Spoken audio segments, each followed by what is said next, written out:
অনেক দিন আগে আমি এই ভিডিওগুলো করে রেখেছিলাম, বাট কোনো কারণবশত এগুলো আর ছাড়া হয়নি। মানে প্রত্যেকদিন নিত্য নতুন ভিডিও ছাড়া হয় তো, আর এগুলো এডিট করাও হয় না, ছাড়াও হয় না। দৃশ্যগুলো অনেক সুন্দর, তাই না? হ্যাঁ, এটা হচ্ছে আমার শ্বশুরবাড়িতে, মানে আমার মামা শ্বশুরবাড়ি।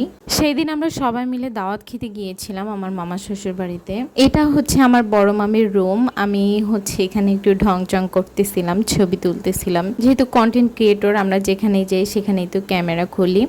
আর এগুলো হচ্ছে মেরা পিঠা, আমাকে খেতে দিয়েছিল। আমাদের এদিকে সচরাচর এগুলো খাওয়া হয় না, বাট আমার শ্বশুরবাড়িতে এটা অনেক জনপ্রিয় একটা খাবার। আর এই যে আমার হাজবেন্ড ডাব পাড়ছে। আমার নানির শাশুড়ি আমাকে বলছিল, জানো তোমার হাজবেন্ড ছাড়া এই গাছের ডাব কেউই পারতে পারে না। এতদিন তোমার হাজবেন্ড আসেনি, আমরা কেউই ডাব খেতে পারিনি। আপনাদের সাথে কথা বলতে বলতে আমার দুপুরের রান্না প্রায় শেষ।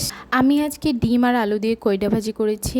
আজকের ভিডিওটা আর বেশি বড় করব না। আপনাদের কাছে যদি আমার ভিডিও ভালো লাগে, অবশ্যই আমার ভিডিওতে একটা লাইক দিয়ে চ্যানেলটা সাবস্ক্রাইব করে দিবেন।